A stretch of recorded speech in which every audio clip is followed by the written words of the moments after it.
When the Beat Was Born, DJ Kool Herc and the Creation of Hip Hop by Laban, Carrick, Hill, illustrated by Theodore Taylor III. Clive loved music. It didn't matter what kind.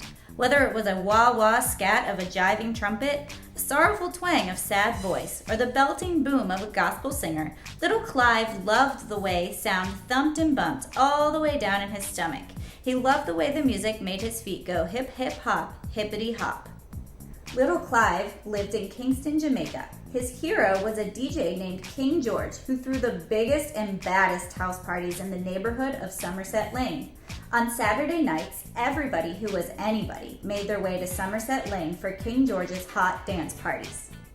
Little Clive was too young to go to the parties, so he went to the house when King George and his friends were setting up during the day. They'd arrive pushing a big old handcart stacked with crates of records.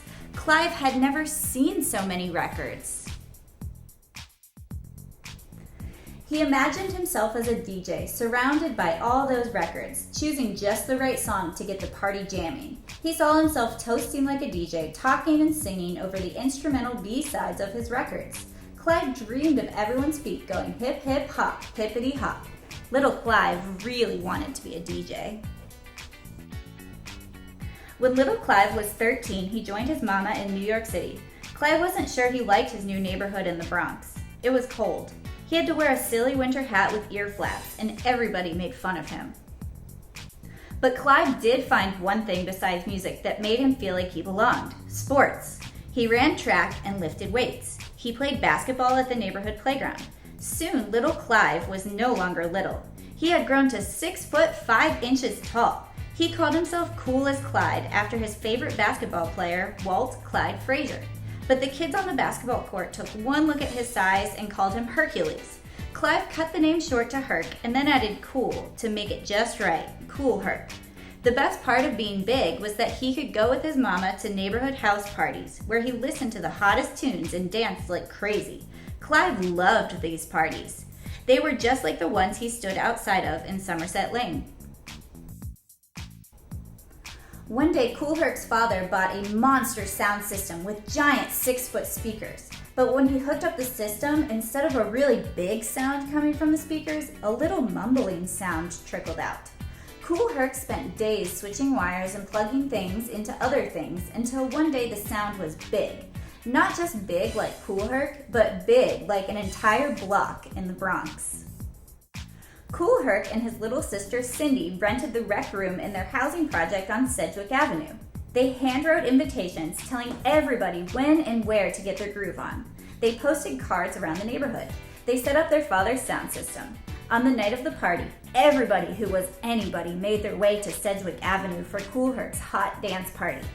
That's when Kool Herc became DJ Kool Herc. DJ Kool Herc noticed that dancers danced crazy hard during the breaks in the song when the lyrics ended and the music bumped and thumped. Herc knew that's what dancers wanted, so he plugged in 2 turntables instead of 1. He put the same record on both turntables. He set it up so that when one record ended its break, he could flip over to the other turntable and play it again.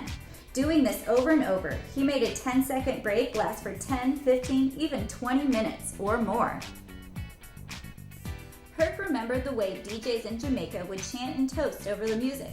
He started calling out the names of his friends during the breaks. There goes my mellow Coke La Rock in the house. There goes my mellow Clark Kent in the house. There goes my mellow Timmy Tim in the house. There goes my mellow Bambata. Everybody loved hearing his or her name called out over the music. He'd compliment people on their dance moves. He'd talk about the music and send shout-outs. He'd make up little raps like the jump rope rhymes he heard on the playground. Or he would call, "Hey Mike on the lights, make like a strobe," and Mike would flip the switch on and off. Over the next year, Herc took his parties to the streets and parks of the Bronx. He plugged his sound system into the lampposts. They pulled so much power that the street lights dimmed, the perfect lighting for a street party. Kool Herc's music made everybody happy.